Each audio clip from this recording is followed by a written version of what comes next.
예, 안녕하세요. 또 새로운 한 주가 시작되었습니다. 이번 한 주, 그리고 오늘 하루, 하나님의 은총이 여러분들 가운데 더욱 풍성하시기를 주님의 이름으로 축복드립니다. 저희는 지난 한 주 동안 하나님께서 처음 만드신 세상의 아름다움과 완벽함에 대해서 하나하나 들춰보면서 지금 여기 우리가 사는 세상의 문제를 좀 더 아프게 느꼈고, 또 다시 새롭게 하실 하나님의 은혜를 소망하면서 작은 용기의 실천으로 하나님의 이 새롭게 하시는 일에 참여하겠다라는 다짐을 했습니다. 예, 아름답게 지어진 세상은 지금 우리에게 더 이상 없습니다. 그렇죠? 그런데 우리가 살고 있는 세상이 무엇이 망가졌고 무엇이 뒤틀렸나요? 가끔은 우리가 살아가면서 망가진 것과 정상적인 것의 기준을 잘못 세워서 오해하고 또 열심히 그냥 막 방향 없이 달려가진 않나요? 자, 사순절 세 번째 주 우리의 묵상은 우리가 사는 세상이 망가진 모습을 조금 아프지만 하나하나 천천히 들여다보면서 우리 자신의 삶과 모습이 정말 바른 방향으로 가고 있는가 비추어 보는 시간을 가져보려고 합니다. 이 묵상의 시간을 통해서 우리 모두가 조금 아플 수도 있고 사실은 가리고 숨기고 싶은 그런 부분들일 수도 있지만 그 아픔과 가리고 숨기고 싶은 것을 넘고 뛰어나와서 진정한 회복을 경험하는 참된 치유의 시간이 있기를 주님의 이름으로 부탁드립니다. 그럼 오늘 우리에게 주시는 하나님의 말씀을 먼저 읽어보도록 하겠습니다. 누가복음 15장 25절로 32절 말씀입니다. 맏아들은 밭에 있다가 돌아와 집에 가까이 왔을 때에 풍악과 춤추는 소리를 듣고 한 종을 불러 이 무슨 일인가 물은데 대답하되 당신의 동생이 돌아왔음에 당신의 아버지가 건강한 그를 다시 맞아들이게 됨으로 인하여 살진 송아지를 잡았나이다 하니 그가 노하여 들어가고자 하지 아니하거늘 아버지가 나와서 권한대 아버지께 대답하여 이르되 내가 여러 해 아버지를 섬겨 명을 어김이 없거늘 내게는 염소 새끼라도 주어 나와 내 벗으로 즐기게 하신 일이 없더니 아버지의 살림을 창녀들과 함께 삼켜버린 이 아들이 돌아오매 이를 위하여 살진 송아지를 잡으셨나이다. 아버지가 이르되 예 너는 항상 나와 함께 있으니 나의 것이 다 네 것이로되 이 내 동생은 죽었다가 살아났으며 내가 잃었다가 얻었기로 우리가 즐거워하고 기뻐하는 것이 마땅하다 하니라. 아멘. 오늘 예수님의 비유에 등장하는 큰 아들은 윤리적으로 보나 그의 행함에 있어서 볼 때에 최선을 다했고 또 흠잡을 일이 별로 없는 그런 사람인 것처럼 보입니다. 특별히 그의 행동과 삶을 그와 대조된 모습을 보이는 그의 동생과 비교해서 볼 때에는 더더욱 그가 아버지에게 지금 항의하고 컴플레인하고 있는 그의 주장에 힘이 실릴 수밖에 없다라고 생각됩니다.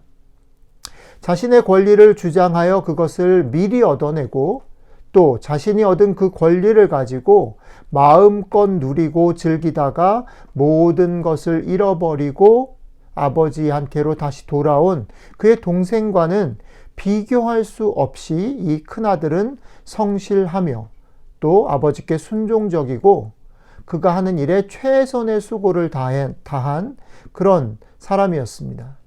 그런 큰아들의 입장에서 자신의 동생의 귀환과 그를 환영하는 아버지의 태도를 받아들이는 일은 결코 쉽지 않았을 것이다라고 우리가 상상할 수 있습니다. 그래서 우리는 먼저 큰 아들의 항의를 대하는 아버지의 태도를 좀 살펴보아야 하는데 아버지가 큰 아들의 그 항의에 대해서 대응하는 그 태도 속에서 아버지가 큰 아들을 나무라거나 질책한다라는 느낌을 우리가 느낄 수 없다는 것입니다. 아버지의 그 반응이나 태도는 큰아들에 대해서 야단을 치고 질책하는 것이라기보다는 아버지 속에 있는 큰아들에 대한 안타까움의 표현에 가깝다라고 보여집니다. 그렇다면 우리가 이렇게 좀 생각을 해보죠. 아버지가 지금 큰아들을 바라보면서 무엇을 안타깝게 생각하고 있는 걸까요? 자신의 삶에 최선을 다했으나 자기와는 정반대의 길을 걸었던 자기 동생이 집에 오는 이 일에 대해서 속상해하는 큰 아들을 향해서 아버지는 어떤 마음의 안타까움을 가지고 큰아들에게 얘기하고 있는 것일까? 오늘 우리가 좀 같이 생각해 보았으면 좋겠다 싶은 질문입니다. 자, 큰아들이 아버지에게 항의하는 내용에서 우리 눈에 띄게 보이는 것은 무엇이냐면 자기의 동생을 자기의 동생이라고 호칭하지 않고 아버지의 아들로 부르고 있는 큰아들의 태도입니다.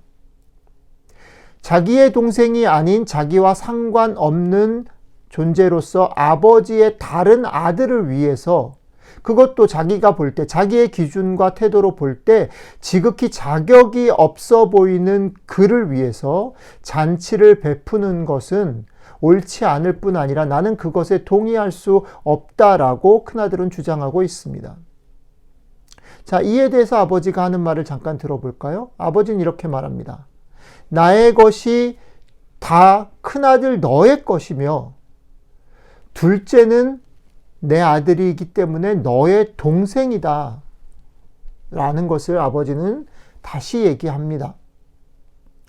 자, 이것이 보여주는 대단히 사실은 조금 숨겨져 있고 약간 안쪽에 있는 중요한 메시지가 있습니다. 그것이 무엇이냐면 큰 아들이 사실은 어떻게 보면 정당하게 항의하고 있는 작은 아들, 그러니까 자기의 동생을 동생으로 여기지 않고 그저 아버지의 아들로 호칭한다라는 것은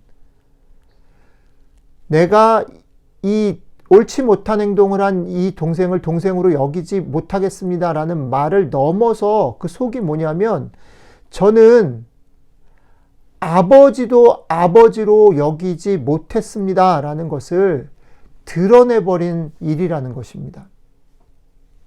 아버지가 더 이상 아버지가 아니고 무언가 내가 그 사람으로부터 인정을 받아야 할 나의 주인, 나의 보스가 되어버릴 때에 내가 하는 모든 행동은 사랑의 관계 속에서 행해지는 행동이 아니라 내가 나의 주인에게 인정을 받기 위한 인정투쟁이 되어 버릴 수밖에 없습니다. 삶이 인정의 투쟁이 되어버린 사람에게는 모든 것이 다른 사람과 비교하여서 나의 삶의 모습이 더 낫다라는 것을 확인받고 증명하는 경쟁의 삶으로 들어가게 되는 것입니다. 오늘 큰아들의 삶의 모습 속에 우리가 보아야 하고 아버지가 안타깝게 여기는 지점이 바로 여기라는 것입니다. 큰아들이 성실하지 못했다거나 큰아들이 열심을 내지 않았다거나 하는 게 아니고 또 큰아들이 열심을 내고 성실히 한 것들을 아버지가 모르는 것이 아니고 그것을 잘못했다라고 말하는 것이 아니라 왜 그렇게 했느냐, 그것의 목적이 무엇이냐를 물어보는 것이죠. 왜 그런 태도를 취했느냐는 것을 물어보는 것이죠. 아버지의 안타까움은 여기 있다는 것입니다. 자, 우리가 살아가는 세상 혹은 일상을 한번 돌아보죠. 우리가 살아가는 세상 일상은 우리 모두에게 치열한 경쟁을 요구하죠.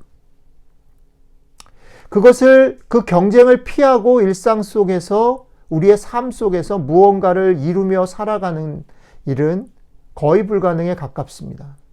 경쟁이 점점점 치열해지기 때문에 더 그렇죠.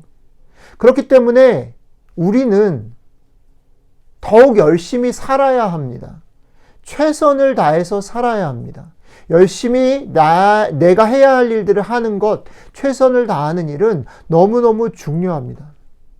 제가 자주 여러분들에게 말씀드리는 것처럼 하나님께서도 우리가 열심을 다해서 최선을 다해서 살아가는 것을 격려하십니다. 그것을 가볍게 여기시지 않습니다. 그것을 절대 허투루 여기시지 않습니다. 우리의 최선과 열심을 갚아주시는 분이 하나님이십니다. 자, 열심히 그래서 살아야 합니다. 최선을 다해야 합니다. 그러나 잊어버리면 안 되는 것이 한 가지가 있습니다. 그런 모든 수고가 큰아들의 모습처럼 인정투쟁이 되어서는 안 된다는 사실, 그것을 잊으면 안 된다는 것이죠. 여러분들이 애를 써서 수고하는 것이 여러분을 여러분 되게 하는 것이 아니라는 것을 기억하십시오. 아니, 여러분은 그렇게 인정받지 않아도, 그렇게 열심히 수고하지 않아도 귀한 하나님의 자녀이며 이미 존재 자체로 귀하고 아름다운 사람입니다. 여러분들이 귀하고 아름다운 사람이기 때문에 오히려 역으로 여러분에게 주어진 그 일을 즐기며 최선을 다하고 애를 쓰며 사는 것, 그것이 아름다운 것입니다.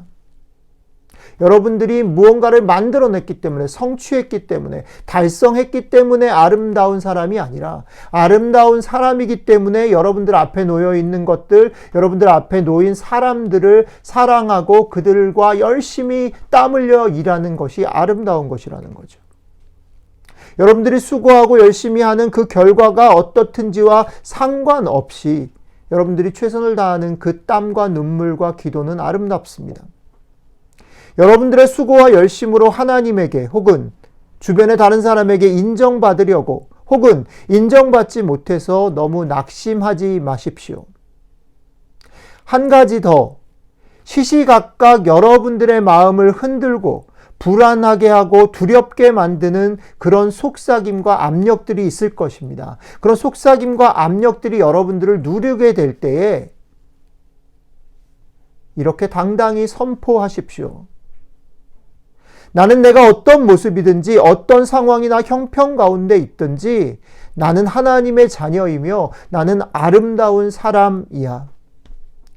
나는 나에게 주어진 오늘을 이런 마음으로 멋지게 즐기며 최선을 다하여 살 거야. 나를 흔들지 마. 나를 유혹하지 마. 그리고 아버지 하나님, 내가 그런 유혹과 압력에 흔들리지 않을 수 있도록 나를 도와주십시오. 오늘 하루 당신의 은총을 구합니다. 이 선언과 이 기도가 오늘 하루를 시작하는, 그리고 오늘 하루 종일 여러분들의 기도와 선언이 되시기를 주님의 이름으로 축복합니다. 기도하겠습니다. 아무 조건 없이 우리를 사랑하신 하나님의 사랑을 받아들이고 그 은총을 제 삶에 촉촉하게 느낄 수 있는 하루가 되기를 원합니다. 여전히 자존심을 앞세워 무언가 인정받을 일을 찾아서 애쓰지 않을 수 있는 용기가 우리에게 있었으면 정말 좋겠습니다. 성령님이 말할 수 없는 탄식하심을 우리를 향해서, 우리를 위해서 말할 수 없이 탄식하시는 성령님의 탄식을 우리가 깨달을 수 있도록 도와주십시오. 그 성령님을 의지하게 도와주십시오. 그 도우시는 성령님의 힘으로 나를 누르고 나를 유혹하는 모든 것들을 이기고 오늘 하루도 당당하고 씩씩하게 결과에 상관없이 최선을 다하며 나에게 주어진 시간을 즐기고 누리겠습니다. 지금도 우리를 위해 중보하시는 대제사장 되신 예수님 이름으로 기도드렸습니다. 아멘.